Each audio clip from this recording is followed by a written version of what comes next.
to experiments are conducted to record whether varying the condition has any effect on behavior. And then when we talk about subjects and variables, subjects would be animals or people, also called participants. You'll hear that throughout your learning. The participants refer to the animals or people whose behavior is being investigated, and the variables are the conditions that we're manipulating, changing, and might affect an experiment's outcome. And there are three types of variables. Independent variables is the condition altered by the experimenter. Experimenter sets their size, amount, or value. These are suspected causes for behavioral differences. And then you have your dependent variables, which demonstrates effects that independent variables have on behavior. There are the extraneous variables. This is a condition that a researcher wants to prevent from affecting the outcome of the experiment. Now let's look at the experimental and control group. The experimental group is the group of participants exposed to the independent variables. So you've got this group of participants, whether they're animals, people, and they're exposed to the independent variables.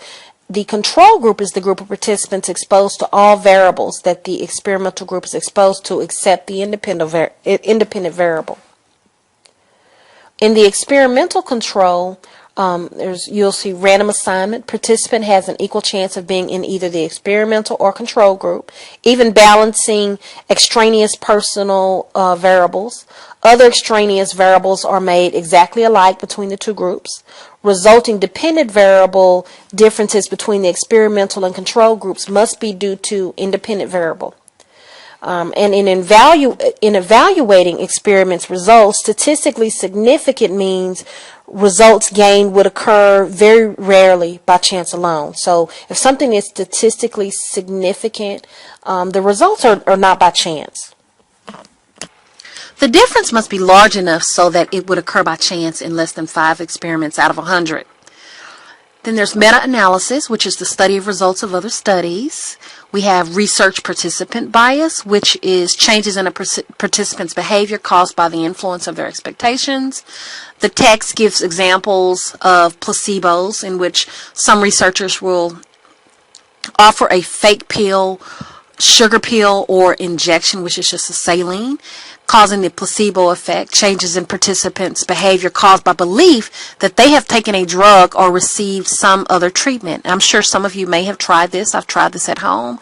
My son is telling me he's sick, and I really don't believe he's sick. So you give him some chicken noodle soup, or you give him something, and he gets better, even though there's nothing in the chemistry, there's nothing in the makeup of the soup that would make him get better. Some people might argue, but the placebo if the placebo has any effect, it might be based on suggestion, not chemistry. I don't think there's any proof out there that the sugar pill or the saline injection has any healing properties. We have single blind experiments, and that's where participants have no idea whether they get real treatment or placebo. Researcher bias changes in behavior caused by the unintended influence of the researcher. We have self-fulfilling prophecies, which is a prediction that leads people to act in ways to make the predictions come true. There are double-blinded experiments. The participants and the researchers have no idea whether the subjects get real treatment or placebo, so they're not sure. In observation, we have naturalistic observations, and that's where we are observing behaviors in a natural setting, typical environment in which the observed person or animal lives.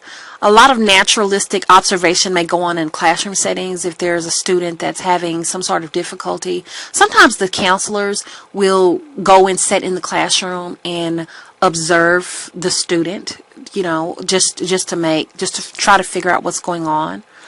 There are limitations of natural observations, of course. There's the observer effect, changes in subjects' behavior caused by an awareness of being observed. I think this has happened with one of my youngest children. He tends to get off task and talk and try to teach the class. But the times that I've went to his class or even to his sister's class, he is the perfect student. So that might be an example of observer effect. There's observer bias that occurs when the observers see what they expect to see or record only selected details.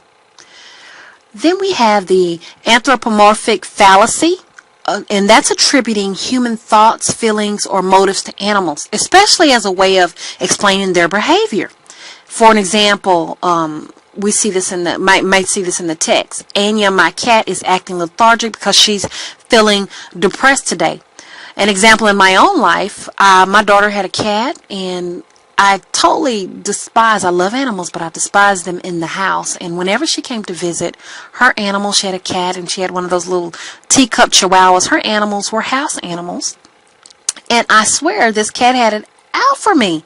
So I would be walking through the house, and the cat would just jump out and pounce on my feet. And I remember thinking or saying, that cat has it out for me. That cat just does not like me, and I'm attributing these motives and conspiracy theories to this poor little kitty. Well, that probably was just trying to have fun.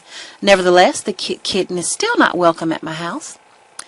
Let's talk about correlational studies. These studies are designed to measure the degree of a relationship, if any, between two or more events, measures, or variables. The coefficient of correlation, statistic ranging from -1 to +1.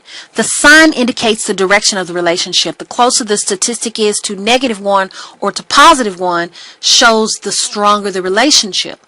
A correlation of 0 demonstrates no relationship between the variables. A positive correlation increases in one variable are matched. In a positive correlation, the increases in one variable are matched by increases in the other variable. In a negative correlation, increases in one variable are matched by a decrease in the other variable. Correlation does not demonstrate causation, if that makes sense to you. Just because two things are correlated, it doesn't mean that they're the cause of the other. For instance, if you were to do a test and you were to find a correlation between people that eat at McDonald's and obesity, does not necessarily mean that McDonald's makes everyone obese. There might be a correlation. People that are obese may eat there more, but there are also people that are not obese that eat at McDonald's. So just because there is a strong correlation, it does not mean that McDonald's is the cause of the obesity. It's just that the person is probably eating a whole lot of fast food and eating terribly, and they just happen to, make a pit stop in McDonald's frequently. So correlation does not demonstrate causation. Just because two variables are related does not mean that one variable causes the other to occur. The clinical method. In the clinical method, there are case studies, and case studies are in-depth focus on all aspects of a single person. Natural clinical tests, natural events such as accidents that provide psychological data. Then there's the survey method. The survey is public polling technique applied to answer psychological questions, and I'm sure you've taken surveys in the past. And we have sampling. In sampling, we have a representative sample, which is a small group that accurately reflects a larger population.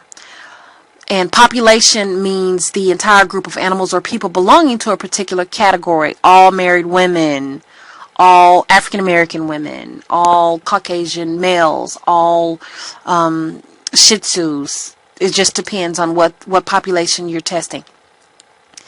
There are internet surveys, web-based research, low cost, and can reach many people. Social desirability in survey research. There's courtesy bias. In research, a tendency to give polite or socially desirable answers, and I think we've all done this. What we have to be careful of is psychology in the media, separating fact from fiction. So in the media, you can't always believe what you hear and what you see. You've got to be skeptical. Consider the source of information. Beware of oversimplifications, especially those motivated by monetary gain. A lot of times you'll see a commercial and there's something for sale, and they're telling you all the great benefits, and sometimes they'll throw something in there. Researchers said this, or doctors agreed to this, but you just have to be careful and do your research. Remember, for example, is not proof. Ask yourself, was there a control group? Look for errors in distinguishing between correlation and causation, and be sure to distinguish between observation and inference. So that's pretty much sums up chapter 1. Next, we will be talking about chapter 3.